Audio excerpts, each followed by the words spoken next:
Sensitive skin is something that many people struggle with, but few truly understand.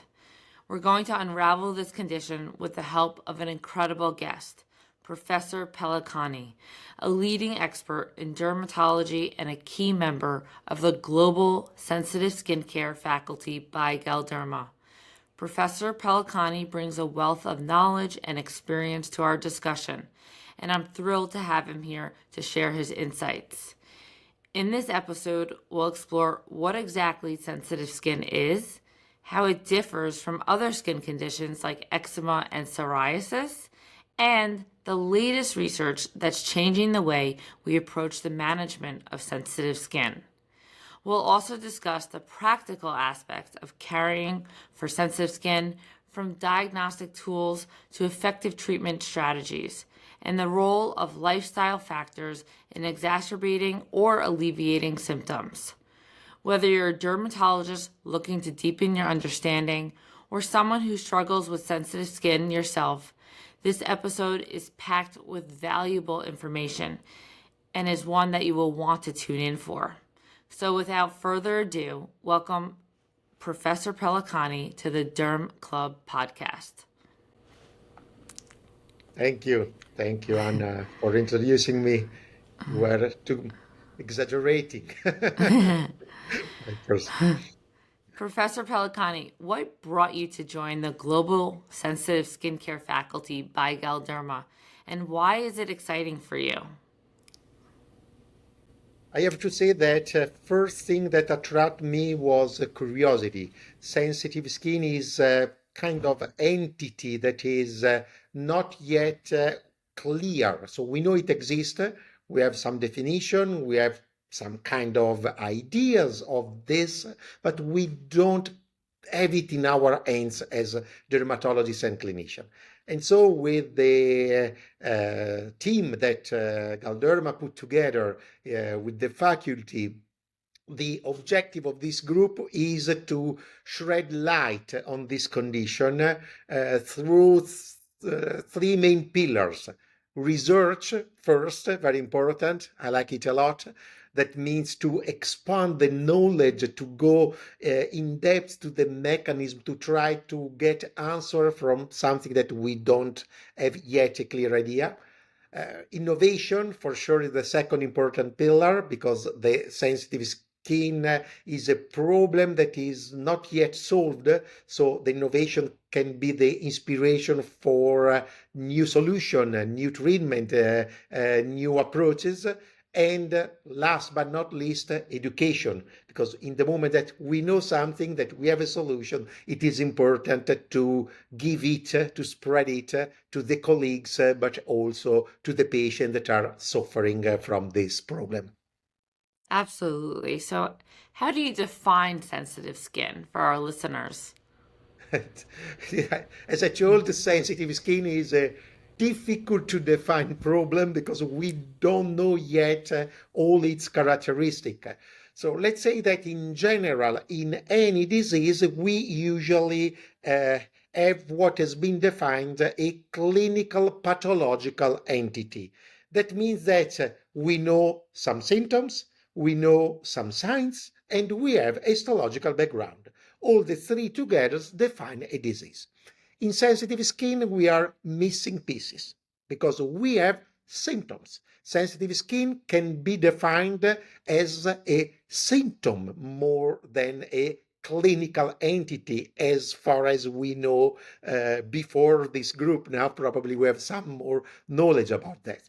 And this symptom is something that is linked to specific moment, not well established, not repetitive. Let's say that sometimes it happens in a condition like change of temperature, exposure to some substances, and then you start getting a feeling that is usually pruritus, stinging, burning, a sensation that more frequently get your face in this exposure, but it's not something that anytime that you do this happens. Sometimes, and it's kind of unpredictable. And this is also destabilizing the patient in its lifestyle. And this is really affecting the quality of life. but actually we don't have an exact clinical pathological entity. We know some mechanism, but we don't know exactly what happens in all these situations. One important point that we know is that this is a very common problem. Up to 70% of the patient report having some degrees of sensitive skin. A big part of this patient, let's say 50% of these 70%, so around 35-40% of the patient, have also sensitive skin without underlying condition, because we know that some dermatological diseases are associated with sensitive skin. So it's quite common that you have atopic dermatitis, you may also have sensitive skin. You have rosacea, you have a sensitive skin associated with the disease. But in 40% of these patients, you have only sensitive skin without any other symptom and sign of different diseases. So, based on what you said, we know that there's a limit to what we know about the pathophysiological mechanisms at this moment in time of sensitive skin, which is what we hope to go further into with the help of Galderma. But do we understand how these mechanisms differ from other common skin conditions like eczema or psoriasis? Yes, we have different mechanism and different aspect and presentation. So let's start from understanding the pathophysiology. So we know that the main actor in sensitive skin is a neurogenic sensation. Okay, so we have some kind of external factors that stimulate our uh, nerve fiber. These are activated. We have a neuropeptide cascade. This goes to influence some kind of inflammatory phenomena and also our cells that are on the skin, the keratinocytes. And from this, we have release of some substances, and on the other side, a sensation mainly driven by some receptors that are called the vanilloid receptor, very sensitive to chemical substances and also to temperature change. This is the general mechanism. This may happen also in other conditions. But when you have other condition, you have other factors. Okay, for example, sensitive skin is a pure neuropathic disorder. Whereas when you have a contact dermatitis, it's more a immune-related reaction, for example. In atopic dermatitis is a specific reaction of Th2 lymphocytes that generate a answer versus specific antigen. You may have also a contact dermatitis where you have a specific cascade of the immune system after its sensitization over an apten or an allergen. In irritant contact dermatitis, you have an irritant substance that anytime you expose that skin at that dose generates the damage, and so the release of the substance, the sensation, etc. So there are different factors that affect the pathophysiology of these diseases. Also, you have other conditions that may help you to distinguish a pure sensitive skin to a sensitive skin associated to a disease. For example, irritant contact dermatitis can affect everybody that is exposed to a large quantity of the irritant. Allergic contact dermatitis usually affect the area of the contact first and then extend from this area and spread from this area. Atopic dermatitis, you may have a substrate of atopy, that means increased immunoglobulin E, etc. So you have kind of trends that help to distinguish. Also, symptoms are a bit different because in sensitive skin, for example, compared to the other allergic reaction, you have a transient erythema because you have normal skin, apparently normal skin, you have the reaction, the sensation, erythema can follow, but usually it doesn't last, it disappears. In the other diseases, usually you have the eczema, that's different pattern, a different aspect, that remain on the skin until you treat it or until it's resolved. So you have different conditions that help you to distinguish the different kind of diseases. So I understand it's like this chronic pathway, but then you have this transient pathway with sensitive skin. It's chronic and transient. You don't have it all the time, but it's usually ongoing throughout life. Or maybe you might have a period of time when you're more sensitive than others, and that's what we really want to get down to and understand. Especially it's kind of a, let's say, companion that you have with yourself, and you never know in which moment it will come up, okay, and show up. That's the point. So you get out of your house, or you go with your routine, skincare routine, and for some days everything is good, and then that days things goes wrong, and then stressing. Why? That's a problem. Why today it's going like that? Then you have a subject with a very strong sensitive skin that really have to live kind in an avoidance of everything, because they know that most of the things that they expose the skin can generate the sensation, and it's really disturbing sensation. So it's something that, since it's not so predictable, it could be even worse, because people love to know what's happening and eventually to cope with that. It's very difficult to cope with sensitive skin. Absolutely. That uncertainty of not knowing what's going to happen or when it's going to come on. How has the research changed the way you run consultations with sensitive skin patients? In a different ways, knowing more about sensitive skin, about the mechanism, but also about the patient experience of sensitive skin. I have to say that now I'm paying more attention to this problem.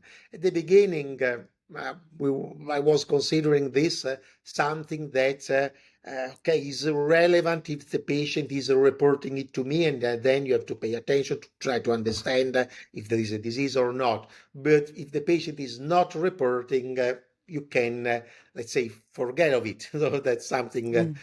But today I'm asking more and more to my patients if they experience, how frequently, how disturbing could be in the case that they say that it is a problem, in order also to understand, because to understand how, which is the best product to give to the patient, how to help them to understand their skin reaction. Because when you have a patient with sensitive skin, it's also difficult to give a treatment.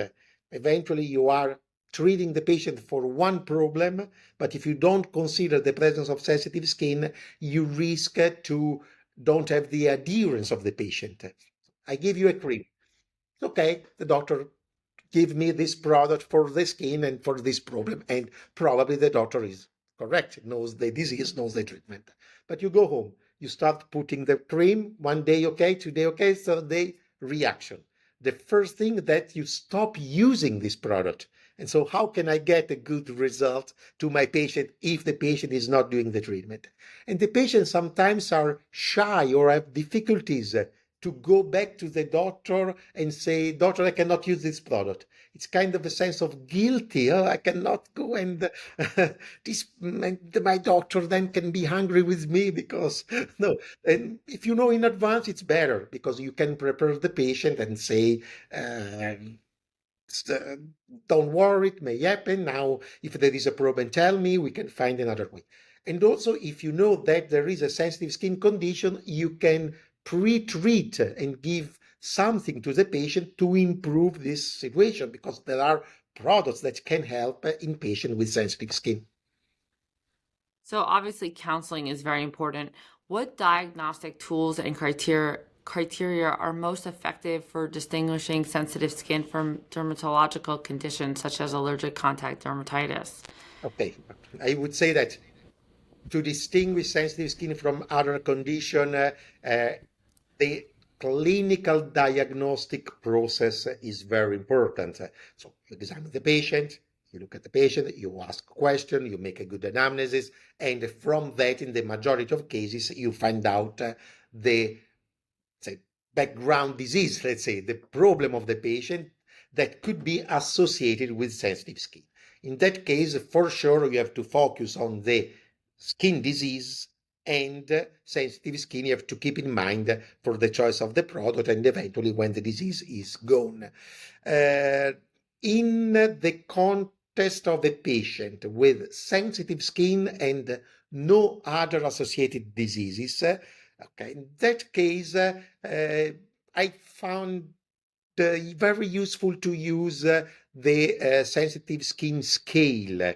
That's a kind of questionnaire that the patient can fill in himself or herself before the visit, or you can give to the patient during your visit. It's just a list of symptoms and sensations that give a quantification.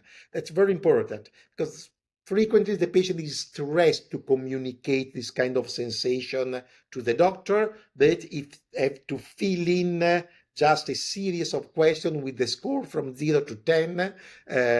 Do you have the feeling of skin burning?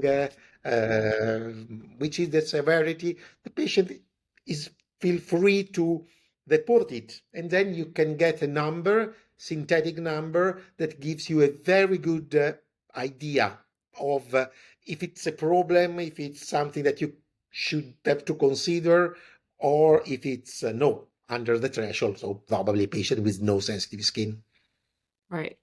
Could you discuss the key challenges that you and other dermatologists face when diagnosing and helping patients manage sensitive skin issues? There are many challenges. One of the most important challenge is to get the good feedback with the patient, good transfer with the patient. That's the most important situation first. Because if you don't get the trust of the patient, it's very difficult that the patient will go to tell you what is feeling. So first step, I think, is to have a good attitude with the patient, to a good listening attitude with the patient. If you start cutting patient sentences, or driving too much your specific question to the specific problem for many reasons, because you don't want to waste time, because you almost already know the disease and you want just to go to the point and finish your visit. That's the condition where the patient will never tell you the problem of sensitive skin. You have just to give a little bit of narrative to the patient, eventually after your diagnostic process, and then ask to the patient a simple question. Do you have something to refer? How do you feel when you use product? General. Do you have sometimes sensation in your skin that you want to report? Just to give space to a narrative approach. Also, sometimes it helps also to have a controlled approach in order to be more focused, but also give a little bit of space to the patient of speaking. Second, the anamnesis is very complicated because in sensitive skin, you don't have one factor. So, for example, I cannot go, do you have a problem when you use cosmetics product on your skin? It's not just a yes or no, because some yes, some no, so we have to go more in details. Some it's cosmetic product application, some it's temperature change, other is pollution, for example. So you may have so many triggers, it's very difficult to identify which are the specific trigger for that specific patient. So this is a challenge. Secondly, the first approach, because when you start knowing the patient, it's easier, but first approach, you, as a doctor, usually you try to think that this is a consequence of other things. And you have to accept that sensitive skin could be also a consequence of itself. So you don't have another disease. So sometimes you risk to over-investigate a patient. So made a good anamnesis, understand the history, put things together, and eventually avoid 200 useless exam, then and go with the direct approach to the patient. Sometimes also very practical. So let's try to give something that can help in this condition and then wait for the feedback of the patient. What are the current strategies that have proven most effective for managing sensitive skin? There are so the sensitive skin. What we know so far of sensitive skin is that there are some targets that are related with sensitive skin. One of the most important target, first, let's say, thing that you have to focus your attention is to the skin barrier function. That's pretty obvious because if you have something from outside that get inside and give a stimulation what's beyond the skin barrier, probably, but it's proven, improving the skin barrier, you reduce the attack to your system. Okay, that's kind of logical things and also very effective skin. And in patients with sensitive skin, we know that there is a skin barrier damage, fragility, little failure eventually. It's not kind of a disruption, but some kind of failure that should be targeted with products. And so a good moisturizer, something that is well formulated in order to replace the barrier damage and help the restoration of the skin, is something that for sure is the first thing not forget to recommend to the patients. But the patient has sensitive skin, so usually it's very scared to apply everything on the skin. And then you have to choose something that is well formulated in order to avoid things that could be associated and that could generate sensitive skin problem, like fragrances, like kind of preservatives or other things that could be contained in the moisturizer. Second thing, for sure, it's a neuroinflammatory phenomenon. So have something combined with the skin barrier protection that also help to reduce in a physiological manner the little background chronic inflammation that sensitive skin is generating, can help to reduce the sensation and to increase the threshold of manifestation. So these are the area where I would direct my approach, first line approach to patients with sensitive skin.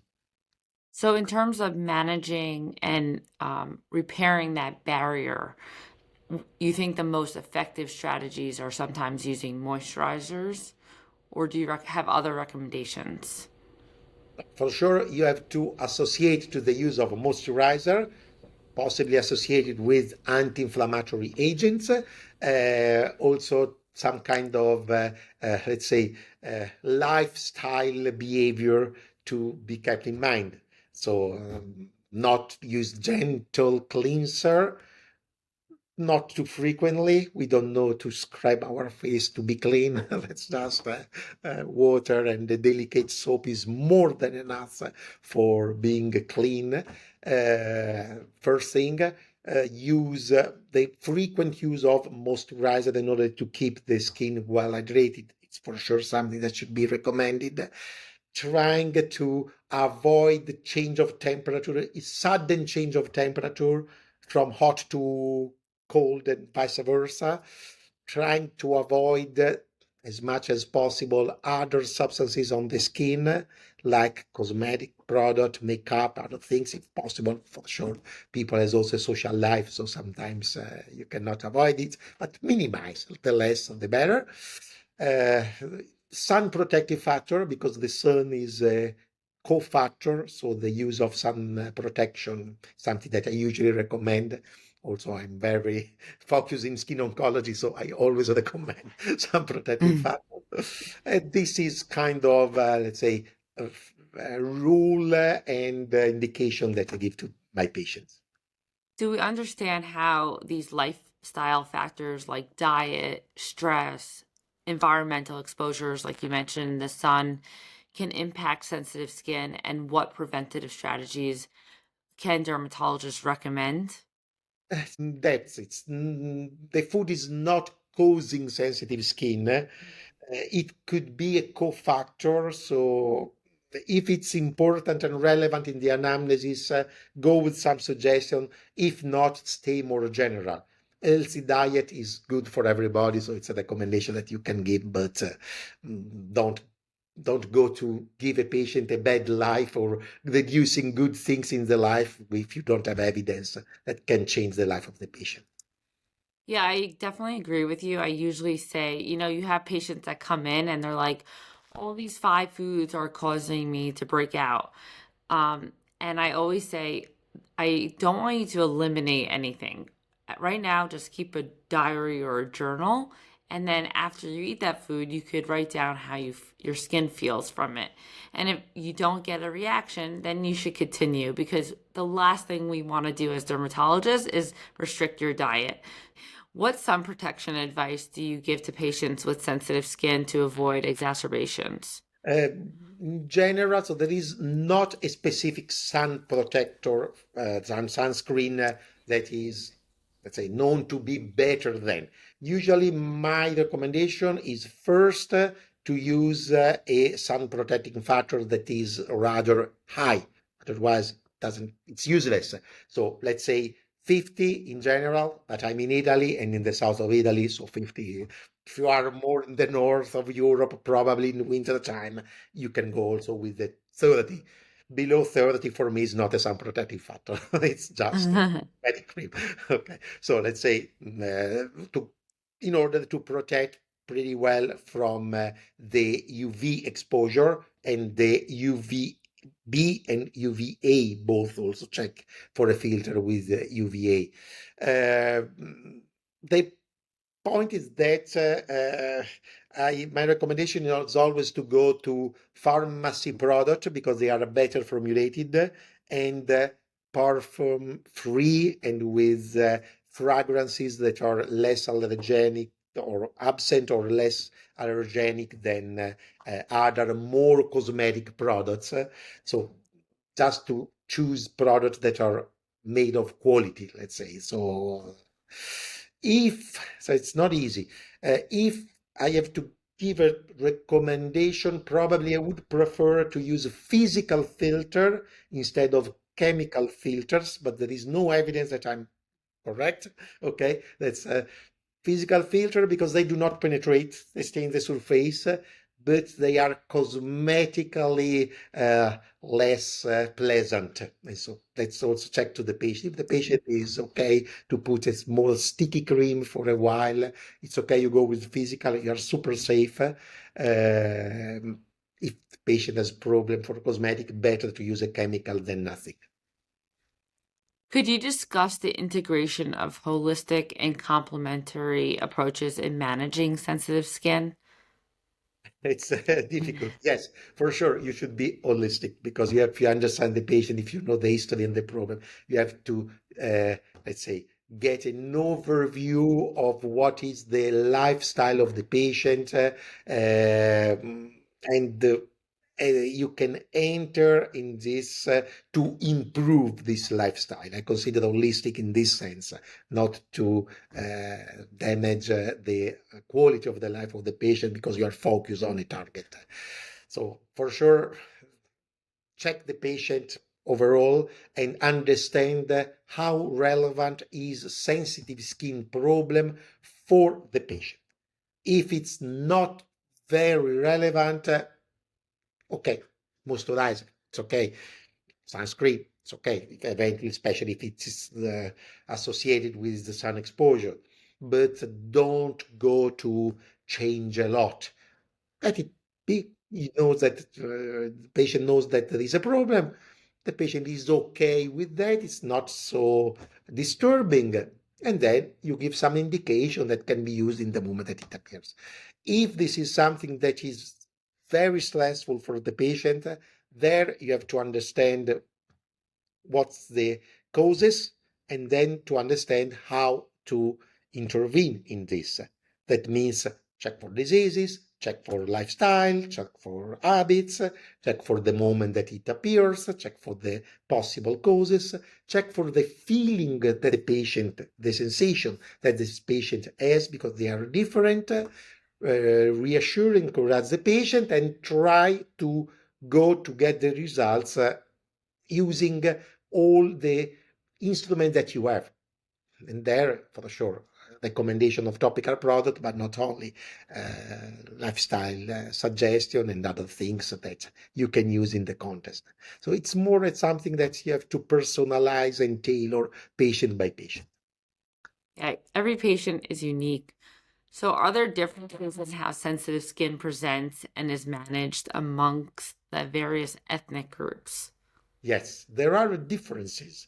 There is a nice study that has been done under the Global Sensitive Skin Care Faculty, that I'm proud to be part, that was focusing on different ethnic groups.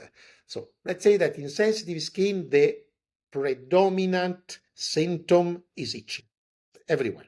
But there are some differences. For example, just to make a couple of examples, because there are many, many differences that are very interesting. India, pain is reported more frequently than in other population. Okay, that's I don't know, maybe different causes, maybe different self-reported outcome, maybe different skin structures. We don't know this. Or another difference, for example, that we probably didn't expect is that darker skin phototypes present sensitive skin more frequently than lighter skin phototypes. But we know, we usually, let's say, tend to think that lighter skin is more fragile, is and darker skin is more robust.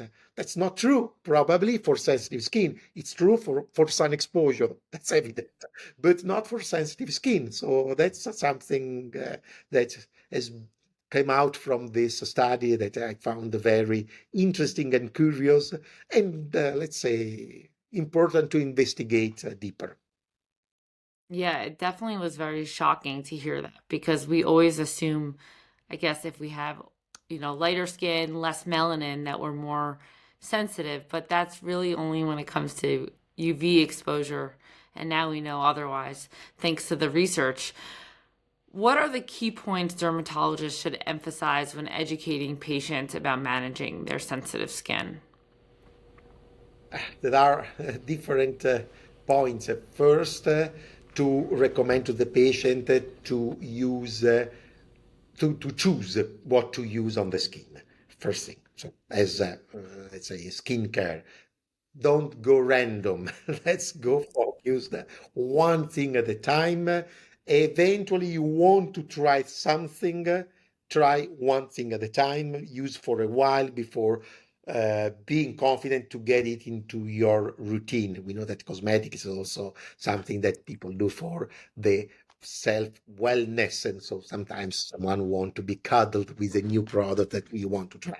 But go, let's say, uh, keep your routine very basic and then eventually put one thing on the top. Otherwise, you risk to make a chaos, mess it up, and losing the origin of the sensation and then not getting the cause and then not solving the problem or prolonging the problem. Keeping the skin in good condition, very well hydrated and protected. This is for sure basic recommendation, protected also from the sun. And I would say take care of your skin. Consider, try to understand what could be a problem or not. We already told about the diet. So go with the specific diet only if it is strongly related with the sensation. And for sure, be sure that you don't have other skin diseases associated with sensitive skin in order to, let's say, to treat the disease in the moment that it is present and not to give all the, let's say, not focus all the direction of sensitive skin when eventually you have another disease. Could you share an example of a patient case that highlights the complexities of managing a patient with sensitive skin? Yes, for sure. Sensitive skin patients are usually complex, so every patient is a good case. But I mean, I think that for me, the most difficult condition when you have sensitive skin is when it is associated with acne. You have patient with acne and sensitive skin. Why? Because it's not rare. It's quite more common than expected. It's something that it's good to ask to your acne patient if there is a sensitive skin history. Why? Because the good topical treatment for acne are frequently causing sensitive skin or generating a sensation in sensitive skin patient. Because number one product that we use is retinoid for acne, topical retinoids, and these are irritant. So if you have sensitive skin, for sure, you have irritation. So it's really difficult sometimes to manage this patient. Also in acne, you have frequently, in this cases most frequently, but I think in general, you may have a double situation. So we think that acne is associated to a greasy skin, but you have patients that are greasy in the area where we have acne insurgence, and dry skin in other areas. So that's difficult, and these cases usually you have to go with a, let's say, approach that is also, wouldn't say personalized on the patient, personalized on that specific skin area. So in the forehead, do this, on the cheek, do that, on the lateral, do that. So it's very, very difficult. One thing that I find very useful in patients with acne, for example, with sensitive skin, if you want to give a treatment, topical treatment, also with the retinoids, is to recommend a strong skincare routine with moisturizer, and the moisturizer containing substances that reduce the inflammation. So moisturizers that are designed for sensitive skin, and to repeat it, to use it. So you can use eventually retinoids, starting with a low dose and then increasing in order to give more, to reach more tolerance for the skin of the patient. And in this preparation phase, give 3-4 times a day the recommendation to use this sensitive skin pro moisturizer. Okay, that's very, very important and helpful because I think that's something we see so often. As we look into the future, what next steps in your research with the GSSF are you most excited about, especially those, of course, that pertain to patients with sensitive skin? Okay, let's say that personally, there are two things that I find very interesting, because there are many things that can be investigated and will be investigated. I think that improving the knowledge about the genomic background, that means that if there is a genetic tendency, capability of predicting subjects with sensitive skin would be interesting and important, because you can get with the genetic test the one that can have developed sensitive skin, even if they have not yet developed. But not only genetic background, but also the proteomic investigation, because in the proteomic you have not, it's linked with genetic, but it's more what actually is expressed from your genetics, because you may have some genetic background, but you may express in a different way, and we know that proteins are also de-elaborated. And if it's found that there are some kind of alteration or differences in protein expression, this could become a fantastic target for development of specific therapies. So this is very interesting. From another point of view, since I love the study of the morphology of the skin, of the dynamic of the skin, I think that it would be interesting to understand which is the evolution of sensitive skin, which are the alteration that sensitive skin can lead to the subject. We already had some preliminary observation that there is a different for organization in the collagen structure, for example. There is a tendency of a more pronounced vasoconstriction in the subject with sensitive skin. So there are some kind of alteration that can change also over time because of sensitive skin, because of the process that happens in sensitive skin, because this can help also to predict how the skin will be in the future of a patient with a long history of sensitive skin.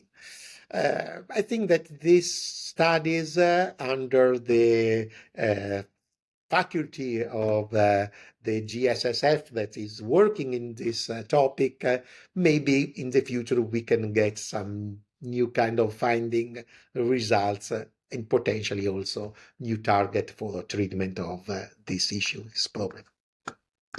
Very exciting, Professor Pellacani. Thank you so much for sharing your insights and your knowledge and for helping to shape the landscape of sensitive skin. I know it's going to be very important now and in the future.